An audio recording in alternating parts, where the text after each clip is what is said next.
Hi friends, welcome to another video of Just Being Earners. In today's video, I'm going to share how does Peloton make money.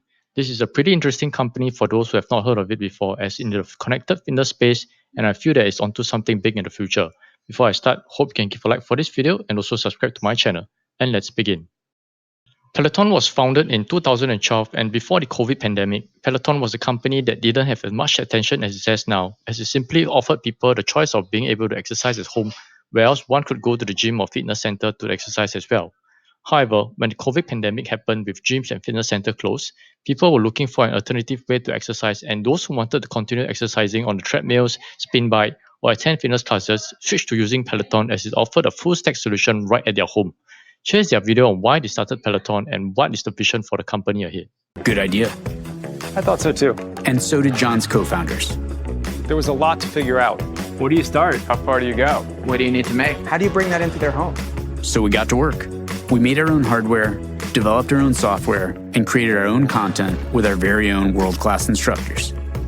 Building something that's the first of its kind, with teams spanning software, mechanical engineering, product design, fitness instruction, content production, marketing, music, logistics, supply chain, retail, apparel. Creating something that belongs to our members, something they truly help to build. We're democratizing access to high-quality boutique fitness by making it convenient and affordable. Anywhere you are, anytime you want it.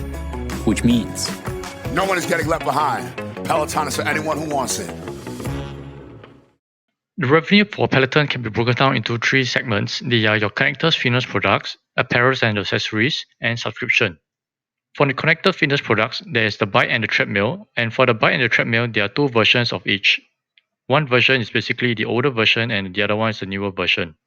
For the apparel and accessories, these are stuff that you can buy from a Peloton website, such as your dumbbells, your heart rate monitor, earbuds, as well as shirts and gym attires.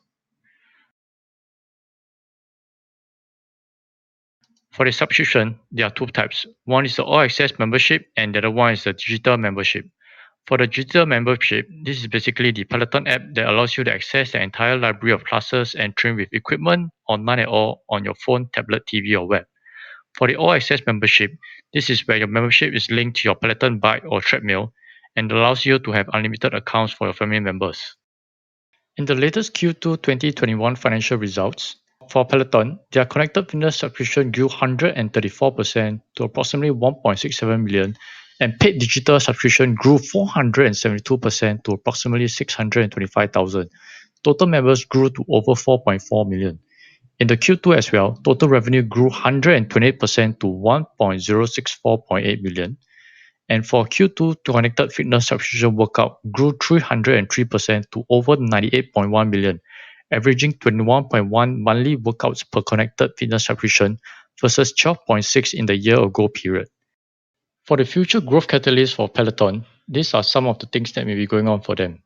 They recently acquired a fitness equipment maker Precor for 422 million. For the reasons for Peloton plan to acquire the exercise equipment manufacturer was probably to speed up the production and also to meet promised delivery windows. This is due to the high demand for Peloton bikes and treadmills. That is a result of why they need to do this acquisition. The next thing is for Peloton, they are also moving into the hotels whereby they are allowing hotels to set up their Peloton bikes and treadmills in their places, such that in the event if Peloton users that were to travel overseas, they may choose to take accommodation in these places that offers the Peloton bike or treadmills that allows them to continue exercising while overseas. And this will be a marketing point for these hotels to market to Peloton users so that they'll be more interested to stay at these hotels instead. It'll be definitely interesting to see how Peloton evolve in the future, but based on what they have done so far, I believe that they'll be able to do a lot more in the future as well. Okay, Peloton, let's go. Hey, Sandra in Munich. 50 rides. Great. Max in Berlin. Los geht's! Come on, Peloton. Gebt alles, was ihr habt! 3, 2, 1! You smashed it. Peloton. And that's all we have for Peloton. Hope you learned something new today. Thanks for watching the video, and also do remember to give a like and subscribe to my channel. You can also let me know what you want to watch, and who knows, I may do a video about it. Have a great day ahead and bye bye.